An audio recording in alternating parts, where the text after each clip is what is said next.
दोस्तों, मैं महावीर प्रसाद बीकानेर संभाग अपडेट पर आज हम पहुंचे हैं रायसिया नगर विधानसभा की ग्राम पंचायत 68 एनपी के राजसव गांव 67 एनपी में। और आज 67 एनपी में आने का जो सबसे बड़ा अहम विषय है, वो विषय एक बहुत बड़ा विषय है।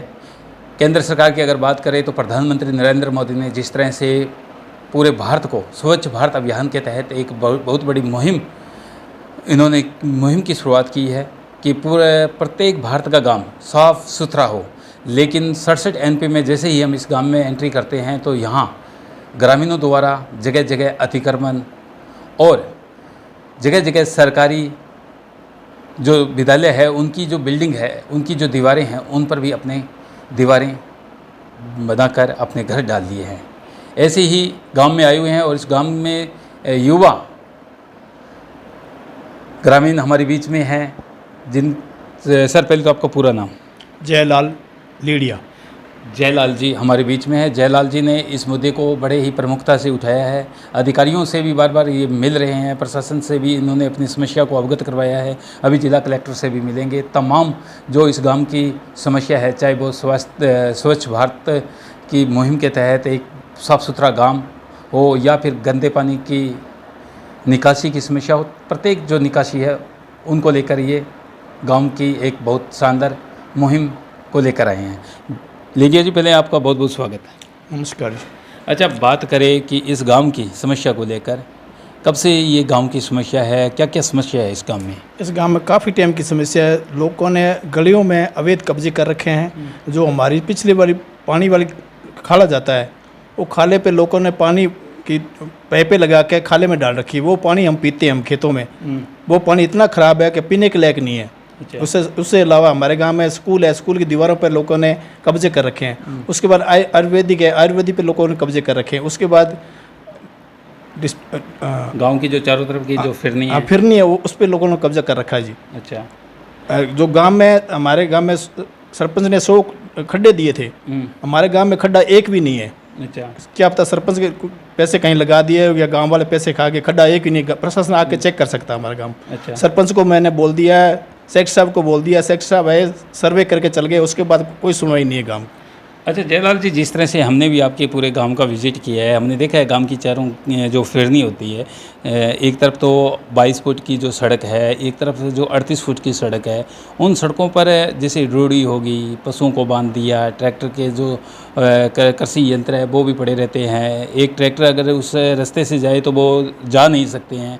आप ने एक बहुत ही शानदार विषय पर आपने आवाज़ उठाई है, क्योंकि आपने अभी जैसे देखे कि जो सिंचाई पानी का जो खाला है, उसका जो पानी जाता है खेतों में, वहाँ लोगों की पेयजल डिग्गी है।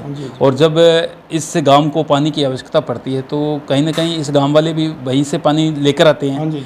तो हमने भी देखा कि लगातार गंदे पानी से, जैसे कोई किसी के टॉयलेट वगैरह की पाइपें लगा रखी है, कोई कपड़े धो रहे हैं। हमने लगातार ये विजिट किया है, कुत्ते भी वहाँ पर बैठे रहते हैं। तो प्रशासन को इस बारे में किस तरह से अवगत करवाया गया? प्रशासन को मैंने लिखित में सबको आदेश दिया जी। हमारी सरपंच साहब से बात हुई है, सेक्रेटरी साहब से बात हुई है, वीडियो साहब को मैं बताया हूँ, एसटीएम साहब को मैं बता के आया हूँ। उसके बाद हमारी तो कोई सुनाई नहीं है। 181 पर मैंने कॉल करके बता रखा है प्रशासन को। उसके बाद अभी तक तो कोई हमारे पास प्रशासन का बंदा पहुंचा नहीं जी अभी तक। अच्छा, अभी ग्राम सेवक भी आए होंगे, वीडियोग्राफी करके गए हैं, तो वीडियोग्राफी करने के बाद क्या कोई पॉजिटिव संदेश है? कोई पॉजिटिव संदेश नहीं है। मैंने सेक्रेटरी साहब को कॉल की, सेक्रेटरी साहब ने कॉल नहीं उठाई मेरी। अच्छा, अब लगातार आप प्रशासन को शिकायत पर शिकायत दे रही हो। हाँ जी। और स्थानीय जो प्रतिनिधि है उनको भी आपने अवगत करवाया। लेकिन उन्होंने अभी कुंभकर्ण की नींद में सो रहे हैं। तो वो आखिर इस समस्या से नज़रअंदाज कैसे है? पता नहीं जी। मैंने सरपंच साहब को पहले दिन कॉल करके बताया था जी मेरे गांव में समस्या है। सरपंच साहब के मैं देखूंगा, मैं अभी तो बाहर हूँ, मैं देखूंगा। उसके बाद सरपंच साहब जब तक पहुँचे नहीं जी। अच्छा नहीं।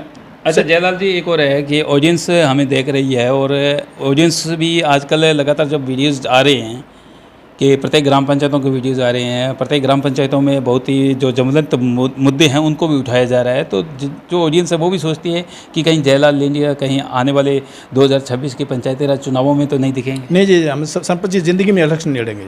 ज़िंदगी में इलेक्शन लड़ने के इच्छुक नहीं है जी। यानी कि आपका सिर्फ एक ही सपना है कि इससे जो 67 एनपी है उस काम को बिल्कुल साफ़ सुथरा करना और हमें गांव के साफ़ सुथरा चाहिए बिल्कुल। अच्छा, अच्छा, इस गांव के अंदर और भी बात करें, केंद्र सरकार राज्य सरकार की जो योजनाएं आती है, क्या वो योजनाएं इस गांव में आई? कुछ जी आई है जी, जो आई है जो पता ही नहीं चलता जी। जो सरपंच साहब आए बताइए गांव को इसी योजना के बारे में। सरपंच साहब तो कभी कोई गेड़ा मारते हैं जी, सेक्रेटरी साहब को कॉल करते हैं, कॉल उठाते नहीं है। उसके बाद पंचायत में जाते हैं, पंचायत में कई बार सेक्रेटरी साहब नहीं मिलते हैं, कहते जी वहाँ बैठे हैं वहाँ बैठे हैं। अच्छा जयलाल जी, अगर आपके घर की बात की जाए, आपके घर के बाहर भी अवैध चौकियां बना रखी है, अगर प्रशासन ने चारों तरफ फिरनियों को हटाने का काम किया तो क्या सबसे पहले आप अपनी चौकियों को हटाने का काम करेंगे? सबसे पहले मैं मेरी चौकी हटाऊंगा जी। सबसे पहले प्रशासन से मेरे को सूचना एक दे दे, 5 मिनट बाद में मेरी चौकी हटेगी वहाँ से। अच्छा, सरसठ एनपी के जितने भी ग्रामीणवासी है, कोई बड़ा गांव नहीं है, मात्र 60-70 घरों की आबादी का गांव है। और जब इसकी फिरनी के चारों तरफ हम घूमते हैं तो उन 60-70 में से लगभग 30-35 घर उस फिरनी के चारों दिशा में आते हैं। और उन्होंने कहीं ना कहीं अपने जो रोडियां हैं अवैध तरीके से, उन्होंने जो टॉयलेट बना रखे हैं, उन्होंने तमाम यानी कि अतिक्रमण भी कर रखे हैं। तो उन सब से मेरा निवेदन रहेगा कि आप खुद इस स्वच्छ भारत में यानी कि अपने गांव को साफ़ सुथरा करने में आप आगे आएँ और आप खुद प्रशासन से पहले अगर अतिक्रमण को हटाएं तो बहुत ही शानदार मैसेज जाएगा। जयलाल जी, क्या कुछ कहना चाहोगे अंत में? यही हमारे गांव की साफ़ सुथरा होना चाहिए जी। गांव वालों से मैंने काफ़ी बार बोल दिया, साफ़ सुथरा हुआ बिल्कुल। हमें वो ज़्यादा दिक्कत पानी वाली है, पानी हम पीते हैं, कल को हम बीमार हो जाएं तो प्रशासन, गांव वालों प्रशासन की जिम्मेदारी है जी। तो ये थे यहाँ से एक युवा जयलाल जी लेंडिया। इनका एक ही सपना है कि इस गांव को साफ़ सुथरा करना। इनका कोई मकसद नहीं है कि अपने को कोई पंचायती राज का चुनाव लड़ना है या कोई बड़ा इलेक्शन लड़ना है, कोई चुनाव नहीं लड़ना। इनका सिर्फ एक ही मकसद है कि अपने गांव को साफ़ सुथरा हो। जब भी कोई बाहर से कोई अतिथि अगर इस गांव में एंट्री करे तो इस गांव की खूबसूरती के बारे में भी महसूस करे और अपने इलाके में जाकर अपने इस 67 एनपी का गांव का नाम भी शानदार तरीके से ले। और आसपास के तमाम जो ग्रामीण क्षेत्र हैं उनसे भी मैं कहना चाहूँगा कि आप अपने सड़क के बाहर जिन्होंने भी जितने भी अतिक्रमण कर रखे हैं तो उन्हें हटाने का प्रयास करें। और प्रशासन से भी खास तौर पर निवेदन रहेगा कि लगातार जयलाल जी बार बार प्रशासन को इस समस्या को लेकर अवगत करवा रहे हैं, तो प्रशासन जितनी जल्दी उसके इस समस्या का समाधान करें। ऐसी ही एक नई वीडियोज़ के साथ हम जल्द आपसे मिलेंगे। तब तक देखते रहिए बीकानेर संभाग अपडेट में। कैमरा पर्सन के साथ महावीर प्रसाद।